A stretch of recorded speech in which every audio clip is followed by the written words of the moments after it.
Mayong adlaw katawhan sa Dios sa Archdiocese sa Osamis, ingon usab sa Diocese sa Pagadian, ug sa tanan diin kini ngatong Sibya nahiabot. Ako gyung pasalamat ninyo sa inyong pag-greet nako sa kasumaran sa akong ika-41 katuig pagkapari. Salamat kay ninyo mga taga Archdiocese sa Osamis, sa mga kaparian, sa mga katawhan dinhi sa probinsya sa Misamis Occidental. Ako pong pasalamat sa mga kaparian sa Diocese sa Pagadian. Ako din timbaya sa mga mag-uuma o mga mananagat. Di gyud nako sila kalimtan tungod kay kung walay mag-uuma, kung wala nay mga mananagat, lisod na kaayo ang atong kinabuhi. Busa atong pasalamatan gayud ug atong iampo ang atong mga mag-uuma ug mga mananagat. Greetings day karong adlaw. Garong adlaw birthday ni Dr. Feliciano, ni Dr. Angel Feliciano. Ingon man usab ugma birthday ni Gilray Kabatuan, ang DNR Sendro nga naa sa Oroqueta. Ninyo nga gasaulog karon og ugma, ako miingon happy birthday, malipayon nga mga anibersaryo, malipayon nga kasaulugan sa inyo nga pagkatao. Sa mga gasa sa kinabuhi, kita magpasalamaton sa Ginoo. Karong adlaw, Abril 8, gihatag di ay kini sa kalendaryo sa simbahan nga piyesta sa Anunsasyon, the Annunciation of the Lord. Sa pagkatinuod, ang piyesta ini kadtong Marso 25. Pero sanglit ang Marso 25, mauman ang second day of Holy Week, kay Marso 24, mauman ang Palm Sunday. Kanya muna gasugod man tong Holy Week. Pag Marso 25, muna ang Lunes Santo. Muna nga, gibalhin karon ang pagsaulog sa Anunsasyon. Ang atong Ebanghelyo karon, atong kutloon sumala sa Ebanghelyo ni San Lucas. Sa ika-unom ka bulan sa pagmabdos ni Isabel, gipadala sa Dios ang anghel nga si Gabriel ngadto sa kalungsod sa Galilea nga ginganlag Nazaret. May mensahe siya alang sa usa ka batan-ong dalaga nga sinayuran sa usa ka lalaki nga ginganlag Jose, nga kaliwat ni Hari David. Maria ang ngalan sa babae. Miadto ang anghel kaniya og miingon, paglipay, ang Ginoo nag-uban og nagpanalangin kanimo pag-ayo. Nalibog pag-ayo si Maria sa pagkabati niya sa mensahe sa anghel ug nagpalandong siya kung unsay kahulugan sa iyang mga pulong. Mingon ang anghel kaniya, ayaw kahadlok Maria, kay gikahimutan ka sa Dios. Magmabdos ka og manganak og lalaki, ug nganlan mo siya Hesus.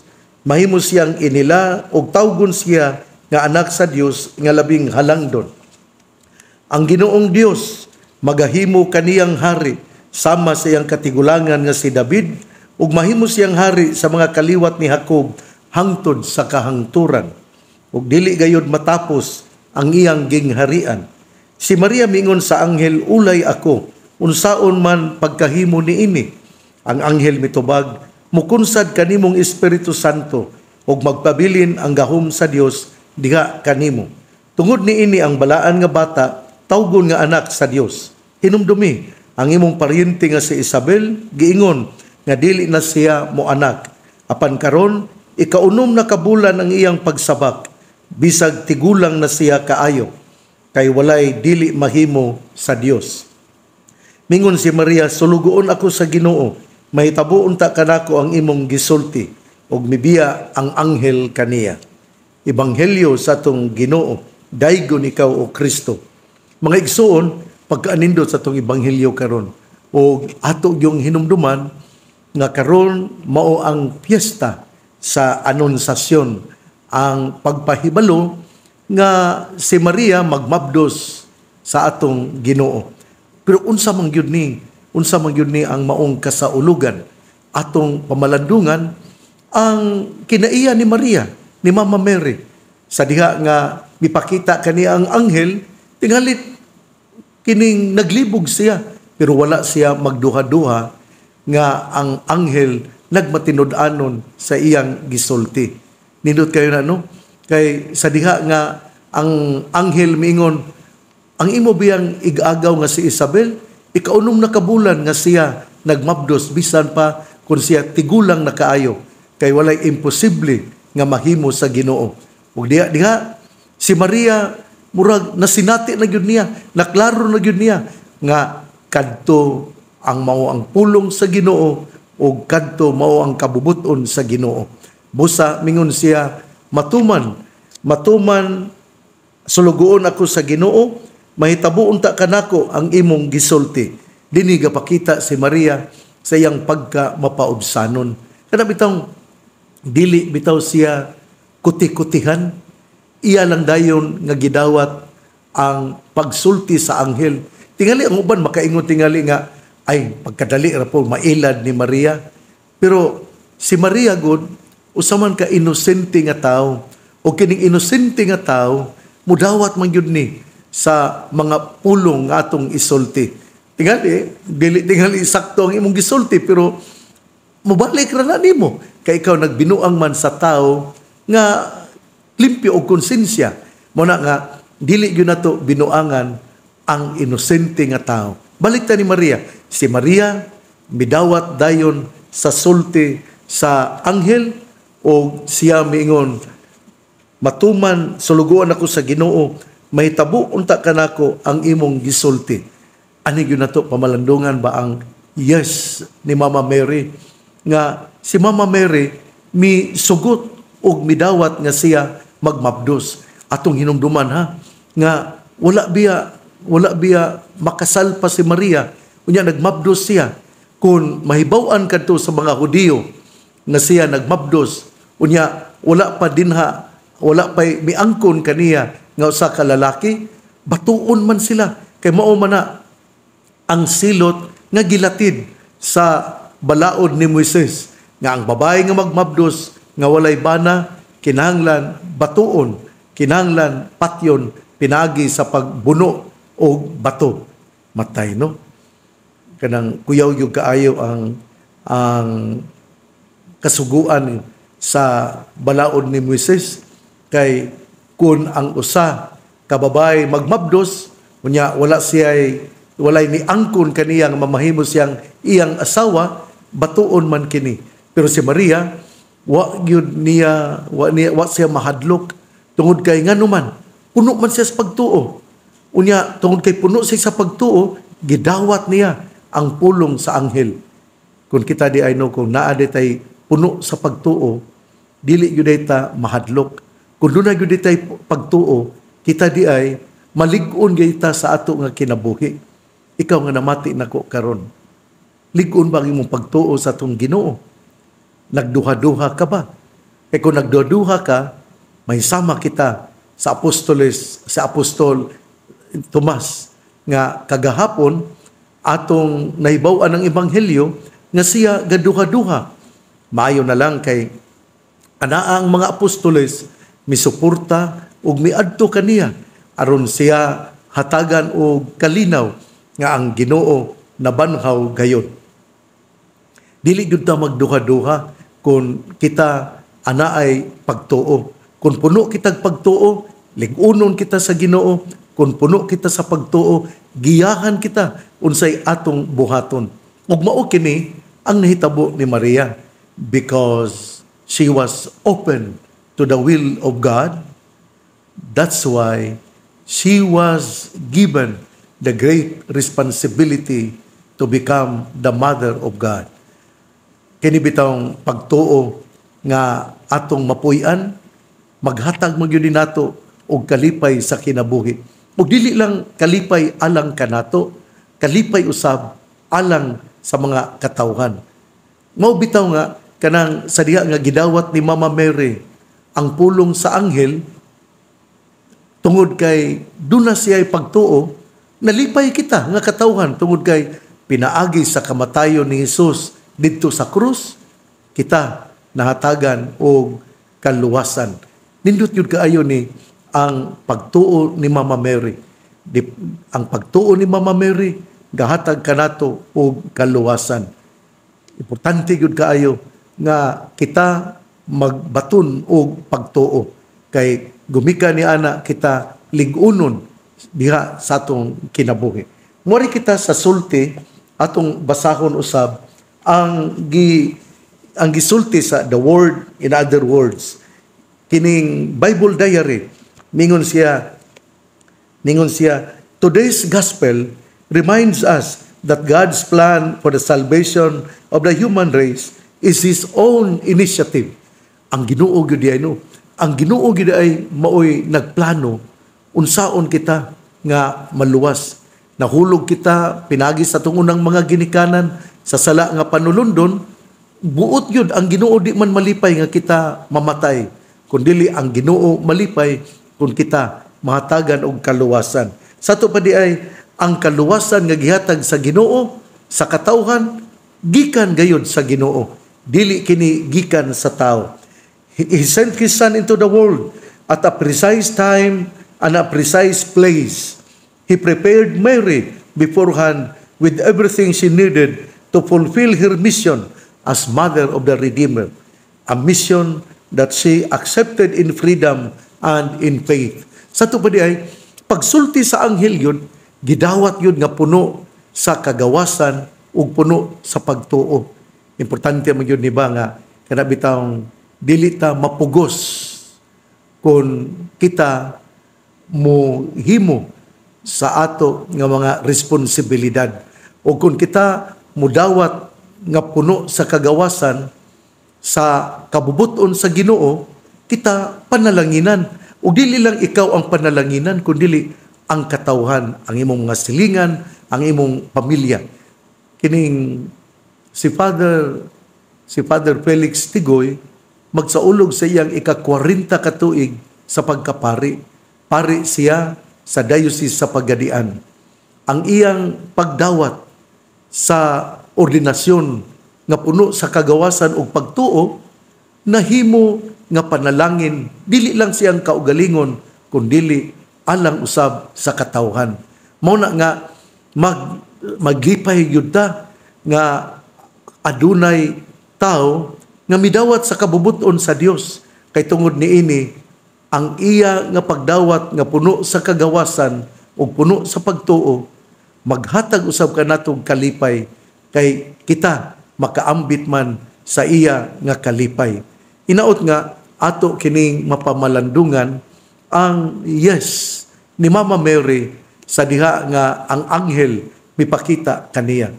Ato usab nga pamalandungan ang atong pagpuyo nining kalibutana kung kita gapuyo ba sa kabubuton sa Dios, kung ato bang gidawat ang kabubuton sa Dios nga puno sa kagawasan o pagtuo.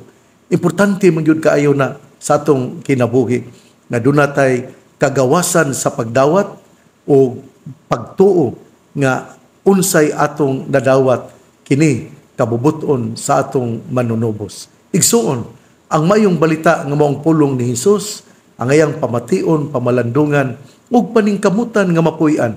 Bulahan ang tao nga namati sa pulong sa Ginoo, sama sa kahoy nga gitanom, daplin sa usa ka sapa, kansang dahon dili gayud malaya. Timpo sa timbunga, siya mamunga. Igsuon, ugma na usab, usbon ko ha, karong adlaw atong gisaulog ang kapistahan sa Anunsasyon, diin gidawat ni Mama Mary ang responsibilidad nga mamahimong inahan sa Dios. Ang iyang pagdawat puno sa kagawasan ug puno sa pagtuo. Duna siya kagawasan nga dili mo dawat apan iyang gidawat tungod kay siya matinud-anon ug masinugtanon. Busa importante gyud kaayo sa atong kinabuhi nga duna kitay masinugtanon ug matinahuron nga pagpangga sa pulong sa Ginoo o sa pagtuman sa iyang kabubuton. Hinaot nga ang yes ni Mama Mary nining piyesta sa Anunsasyon, mudala ka nato ngadto sa gingharian sa langit. Ang pangaliya sa mahal nga Birhen Maria, nga gisangpit sa mga misamisnon nga birhen sa kuta, ang Ginoo magapanalangin kanatong tanan. sa ngalan samahan sa Anak ug sa Espiritu Santo. Amen. Pusbon ko karong adlaw piyesta sa Anunsasyon, gi-invite kita, gidasig kita, gitagaan kita og nindot nga kinabuhi kay kita gidapit man nga mo anha og mo pasalamat sa atong Ginoo. Pero ako gyud mong dapiton nga modulhog kita, moadi kita sa Kuta Shrine, sanglit piyesta man sa Anunsasyon ni Mama Mary, sa diha nga siya magmabdos sa atong Ginoo nga manunubos, atong mudagkot kitag kandila, upasalamat kita sa Ginoo, upasalamat kita sa mahal nga Birhen Maria sa iyang pagdawat nga siya mamahimong inahan sa Dios ug inahan natong tanan. Hinaot nga ligunon kita sa atong pagtuo. Padayon kita nga magampo, kayang pagampo mo'y mudasig ka nato aron mudala ka nato ngadto sa gingharian sa langit. Happy Easter, Happy Divine Mercy Fiesta kagahapon ug hinaot nga ato gayon nga mapuy-an ang kaluoy, ang Dios nung kaluoy sa Dios ug kini atong mapaambit niadtong mga tao nga nawad-an sa paglaom. Sa katapusan ako ding pasalamatan ang tanan nga katawhan dinhi sa Archdiocese sa Osamis, sa Pagadian, sa Basilan, sa akong mga igsuon, sa akong mga pag-umangkon, ninyong tanan nga mitimbaya, mihatag sa mga prayerful greetings on the occasion of my 41st sacerdotal ordination anniversary. Salamat sa DXDD, pinagi ni Sir Manuel Ronquillo sa iyang pagbutang sa usa ka picture. Din ako yung nahinumduman ang ika-41 katuig nako nga pagkapari tungod kay ang picture nga iyang gibutang mao man gayud ang adlaw sa kong ordinasyon, Abril 7, 1983. O doon na pagalikoy garland na hinumdum na hinuon ko nga ako nakita po nako si Monsignor Juan Boltron nga karon atoan na sa langit. Monsignor Boltron, salamat yun kaayo. Siya yun ang naningkamot bahin sa akong ordinasyon. Salamat usab sa Holy Rosary School of Pardo nga mauusab ang mitimbaya sa ako nga mga bisita. Ngadto ni Tatay Francing de la Victoria nga tuwa na usab karon sa sabakan sa atong Ginoo. O ngadto ni Noy Rardo Avillanusa nga tuwa na gyapon sa sabakan sa atong Ginoo. Siya ang kanhi piskal sa Santo Tomas de Villanueva Parish o siya mitabang gayud sa ako usab nga ordinasyon. Ug dili gyud ako kalimtan usab ang ako nga igsuon nga si Attorney Max Humuad nga mitabang gyud nako pod sa akong ordinasyon. Sa akong lola, ang akong lola mo'y buhi pa kaniadto, si Mama Porke Abatayo Abarquez Humuad, si Mama Clara, si Mama Alay, tawagan na Mama Alay, nga Sarmiento, nga mao ang mama po sa akong inahan. Salamat kayo ninyo. Kunya, salamat po nila ni Iyay Pinay, nila ni Inse Ulim, nila ni Tia Siding, nila ni Yuyo Yasing, nila sa tanan ako nga mga uyuan ug iyaan sa akong mga igsuon. Sila ti Atty. Max Humuad, Inday Maring, si Pampi. Okay na ba si Pampi, pirmi yaning maminaw nako uban sa iyang asawa nga si Inday Belen. Dina sa Tigao, Surigao del Sur. Busa ngadto ni Pompe og ni Inday Belen, Trinidad Humuad, ninyo diha sa taga Tigao. Salamat kaayo sa inyong pagpamati. Ako pong pasalamat ngadto ni Edgarda Humuad, ni Maria Cleope Humuad Arnoco, hingamon usab ni Mirian Humuad ug ni Inday Lebeth Humuad. Nako ninyong tanan nga akong mga igsuon panahon sa ordinasyon, salamat kaayo. O dili po nako kalimtan ang akong papa si Ireneo Abatayo Humuad ug si Mama Aurelia Ibo Sarmiento. Busa ninyo nga kabahin sa akong kinabuhi, salamat kaayo, salamat sa inyo nga pangapag-ampo nga hangtod karon niabot ako ning ika-41 ka tuig. Ug sa ako usab nga bag-o nga pamilya dinhi sa Archdiocese sa Osamis, dinhi sa Chancery, dinhi sa Archbishop's Residence nila ni Father Juniper Ondo Roma, salamat. Ni Father Edward Tabada, salamat. Ni Father Inting Mandaya, salamat. Ni Father Saki Montipalcon, salamat. Sa tanan usab nga mga nagaalagad dinhi sa Archbishop's Residence, sa Chancery, sa ako nga driver si Louie Rodinas, ug sa ako nga secretary si Donna. Sa tanan sila si William Mercadero, sila si Michelle Molina Maravilla, si Nino Maravilla, ug si Jessa Kanyamo. Sa tanan nga nag-alagad sila si Bewley, kay kung dili ko musulti ni Bewley, na di ta pakanon ni Bewley, kay kung sinira ra ba ni. Sila si Perlita, sila si Mario, si Arnel, si Julian, sila si Ramil, sila si Lenny, si Ayen, Yin, sila si labandera nako, ang akong labandera, si Baliling. Kinahanglan ako yun yung isulting ngalan ni Baliling kay tingalig masuko ninyo. Butangan na hinuon og baho ang akong sinina. Ang ngadto ni Baliling, ngadto salamat usab ni Queenie, salamat usab. Ninyong tanan ako miingon ni Asoy nga gwardiya, salamat natong tanan. Sa ako usab nga pamilya dinha sa Archdiocesan Commission on Education. Salamat usab kaayo ni Dr. Rosa Lantaka, ni Ma'am Ajin Lazonable, nila ni Ayan, nila ni Marvin, nila ni John Ray, ingin mo sab dinha sa akong Vicar General, si Monsignor Boy Naron Jr. Ninyong tanan nga akong mga bag-o nga mga sakop sa pamilya, isip inyong gidawat nga inyong amahan sa pagtuo. Salamat kayo sa inyong greetings sa akong ika-41 ka tuig nga pagkapari. Ninyong tanan akong ihalad kamo ngadto sa Dios aron ang akong pagpasalamat mamahimo usab nga panalangin natong tanan. Sa ako usab nga mga kamadrihan dinha sa St. Joseph the Worker Sisters, sa Triumph Sisters, sa Mercy Sisters, sa Franciscan Missionaries of Mary Sisters, ni Sister Isabelita Suarez, sa mga Lasal Brothers, ninyong tanan ako mingon salamat. Salamat usab sa mga kaparian sa Prelature of Isabela de Basilan sa inyong pagtimbaya, sa inyong greetings sa akong ika-41 ka tuig nga pagkapari. Ako din pasalamat po sa kusinira dinha sa Bishop's House sa Pagadian, si Giling. Salamat kayo ha sa imong pag-andam ug pagkaon nako, labi na kung muanha ako sa Pagadian. Nila ni Monsignor